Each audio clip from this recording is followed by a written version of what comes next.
This is the Nike ZOOMX Invincible Run Flyknit. This is my top pick for the most comfortable sneaker of 2022. And actually 2021. But soon Nike is releasing the next iteration of that shoe, the Nike ZOOMX Invincible Run Flyknit 2. But is this shoe more comfortable than the first shoe? Let's find out.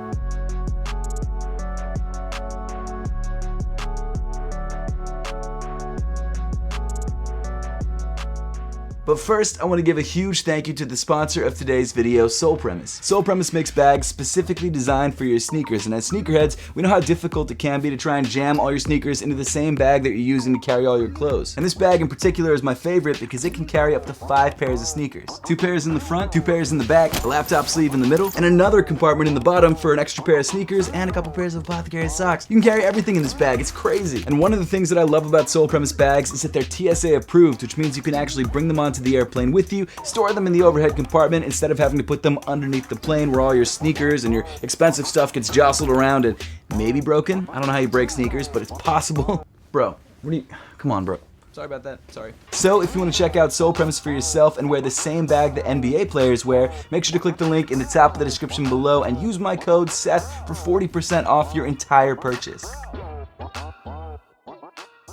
Thanks so much for tuning in. I'm Seth Fowler, and today I'm reviewing the upcoming Nike ZOOMX Invincible Run Flyknit 2. Well, actually, this shoe is just upcoming in the United States. It's already released overseas, and that's how I grabbed my pair. So like I mentioned, this shoe is the follow-up to the wildly popular Nike ZOOMX Invincible Run Flyknit, which is a ridiculously long name, but honestly, the shoe is so comfortable that I don't care. And because the first version of this shoe was so incredibly comfortable that it topped my top 10 most comfortable sneaker list 2 years in a row, I was really excited for the second version of this shoe. Now that it's here, gotta be honest, I'm a little underwhelmed. But before we dive into the sneaker, I should sort of preface this review by saying this is not a running review or a performance review of this sneaker. I'm purely talking about this shoe for lifestyle wear and for comfort. While I have run a little bit in this shoe, I haven't run anywhere near close enough to feel comfortable giving this shoe a full performance review. I have worn this shoe around though, so I do know how comfortable this shoe is on foot, and I do want to talk about the differences between this shoe and the previous version of this shoe. And also talk about the comfort of this shoe, because for a lot of people, they're not grabbing the shoe to run in, they're grabbing the shoe because they want a max cushion sneaker to wear around every day. And the Nike ZOOMX Invincible Run Flyknit 2, again, ridiculously long name, is a max cushion sneaker. In fact, this is one of the most max cushion sneakers I've ever worn. But before we dive into the tech of the Nike ZOOMX Invincible Run Flyknit 2, which I'm just going to call the Invincible Run moving forward, let's first talk about the price point. And this shoe is definitely priced at a premium price point of $180. And that honestly makes a lot of sense, or at least it's not surprising, because this is definitely one of Nike's more premium running sneakers. It features their more premium and expensive technologies like ZOOMX and Flyknit. So the fact that this shoe is priced at $180 again isn't surprising, but for most people it is on the high end. But getting into the sneaker itself, at first glance this shoe looks, almost identical to the original sneaker. It's a very, very similar shoe. The silhouette is the exact same shape. The midsole seems relatively unchanged, and other than colorway, I wouldn't even be able to tell if this was a different shoe than the original. And that's actually one of the reasons why I think this shoe hasn't come to the United States yet, because this shoe is such a similar shoe to the original. Nike is still selling the original at full price in the US, and I almost feel like Nike thinks they don't need to release this shoe in the US because this shoe is so similar to the old one, and the old one's selling just fine. With that being said, there are some minor changes to the Nike ZOOMX Invincible Run Flyknit 2. I said I wasn't going to say that name again,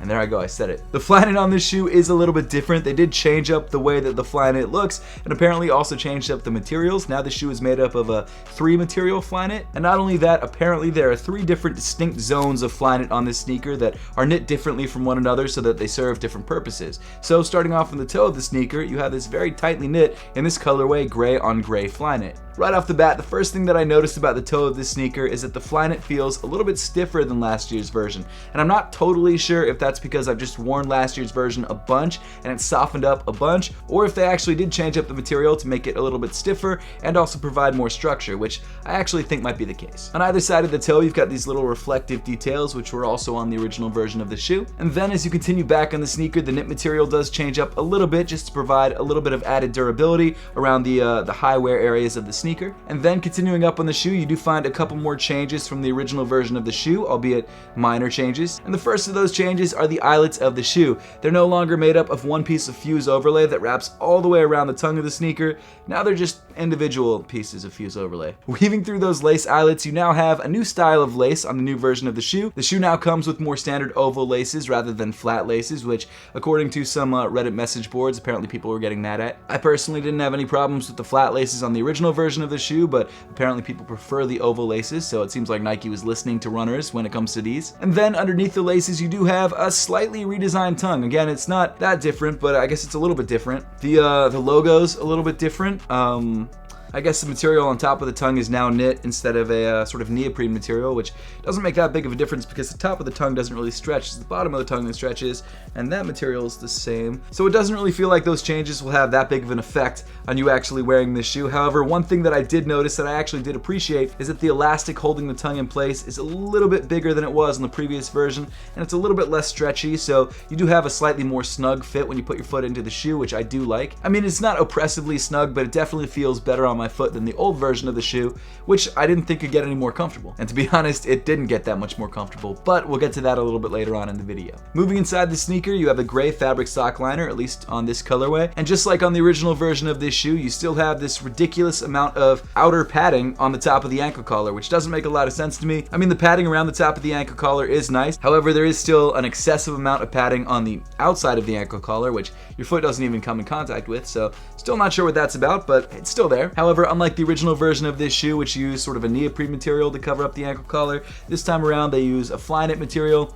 Again, I don't think it makes that big of a difference, just like on the outside of the tongue, but I guess it looks better. Rounding off the inside of the sneaker, you've got a black insole that says Nike ZOOMX Invincible Run Flyknit, designed to take runners the distance. But now let's get to sizing and fit. And the Nike ZOOMX Invincible Run Flyknit 2 fits just like the original version of this shoe, which I'm happy to report fit true to size and fit me great. I rarely have trouble with Nike sizing when it comes to their performance running sneakers, and this shoe is no different. I would grab this shoe in your true size. And the good thing about Nike is that if you buy this shoe directly from Nike, they have this great 30-day return policy where you can wear the shoe, try it out. If you don't like it, you can return it and get your money back. It's awesome, and it kind of gives you no excuse to not get the right size of this shoe. Start out with your true size. If that doesn't work for you, return it, get something different, and you should be good to go. Continuing back on the sneaker, you get to another very minor change on the shoe, and that is a slight difference in the Nike logo. Now it has a border.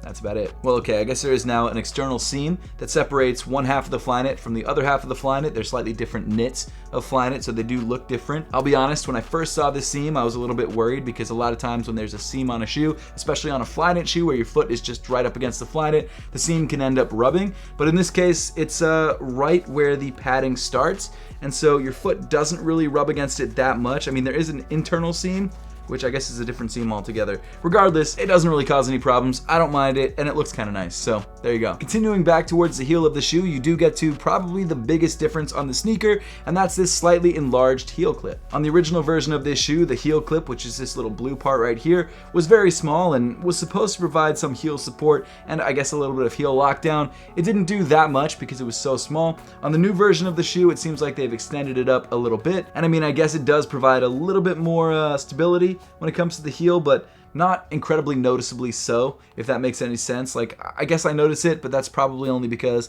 I saw that it was different and I noticed it was there and I thought that I felt something different, but I might not have. I don't know. Then rounding off the back of the shoe, you can tell that Nike is not shy about their ZOOMX branding. They have it in two places right next to each other. You have it on this reflective strip right here, and then also debossed into the TPU heel clip, again right next to each other. Not sure why they did that, but they did it, and it's there, and you can see it twice. Then moving down on the sneaker, you get to by far the best part of the shoe, and that's this full-length, super thick max cushion ZOOMX midsole. So ZOOMX is one of the softest cushions, if not the softest cushion that Nike makes, and the fact that they made an entire midsole out of ZOOMX and made it this thick means that this shoe is like walking on clouds. It's nuts. I used to think that Boost was the most comfortable cushion out there. That's Adidas's cushioning technology, but ZOOMX trumps it. I mean, it feels like double the amount of softness underneath your foot. It's crazy. Now, for some people, this might be too much cushion. You might prefer a more firm ride, and in that case, don't get this shoe. But if you're looking for max cushion with a lot of bounce, this ZOOMX midsole literally gives you the best experience out there. Now, with that being said, it's unchanged from last year. This is the exact same midsole as the previous version of the shoe.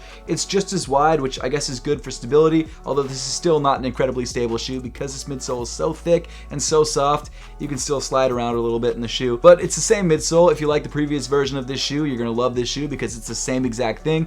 Comfort-wise, like I said, it's incredible incredibly comfortable. There's a reason why the original Invincible Run Flyknit was the top of my list and the top of a lot of people's lists, because this shoe is so comfortable underfoot if you're looking for max cushion. I mean, this midsole is awesome. It's so soft underfoot. It looks all right. It's not the prettiest midsole in the world, and they have to add this texture because it pretty much comes creased out of the box. You can look at this midsole and it creases. That's how soft it is. So the midsole itself isn't that pretty in my opinion, but it's worth the trade-off because of how comfortable it is underfoot. But it's a great shoe, and it's definitely a sneaker that I plan to wear almost every day, just like I did with last year's version of the shoe. Speaking of comfort, I would be remiss if I didn't tell you guys about my sock brand Apothecary. We make some of the most comfortable socks on the market. If you want to have the most comfortable on-foot experience, I definitely recommend grabbing these Nike ZOOMX Invincible Run Flyknit 2s, as well as a brand new pair of Apothecary socks, which you can grab through the link in the top of the description below. And then finally, moving to the bottom of the shoe, you have a black rubber outsole, which comes in this sort of rocker shape, so you get these really nice smooth transitions into the next step. It's the same exact traction pattern that you had on last year's model of the shoe. It works fine. It provides enough traction.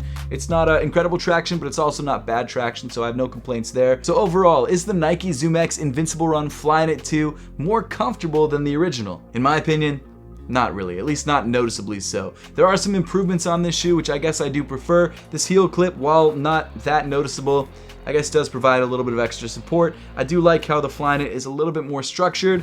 Comfort-wise, it doesn't really feel any different. It's just about as breathable as the original, which is not that breathable. Overall, it's a great shoe. But if you already have the original, I don't know if you need the new version of this shoe. And with that being said, when this shoe finally does release, if you're looking to grab this shoe or grab a version of this shoe, I would go with last year's version because this version will go on sale and this version will still be full price at 180 bucks. But if you're like me, you had the original, you beat it to the ground like I did, and you want to try the new version of the shoe, go for it. It's 180 bucks. If you have the disposable income, that's fine. Otherwise, grab the old version on sale. I should reiterate that this shoe is genuinely incredibly comfortable. It's the most comfortable shoe on the market. It's not that much more comfortable, if more comfortable at all, than the original version of the shoe, but if you've never tried the Nike ZOOMX Invincible, whether it's the new version or the old version, you gotta try it. It's a stupid comfortable shoe, and you're gonna absolutely love it if you like max cushion. But now I would love to know your thoughts on the new version of the Nike ZOOMX Invincible Run and whether this is a shoe that you're considering picking up. So make sure to let me know your thoughts in the comment section down below. Or if you already have a pair of these because maybe you live overseas or maybe you're watching this video like 6 months after this video dropped, I don't know, let me know your thoughts in the comment section down below. And as always, thank you so much for watching. Make sure to subscribe if you haven't yet, and I'll see you all in the next one.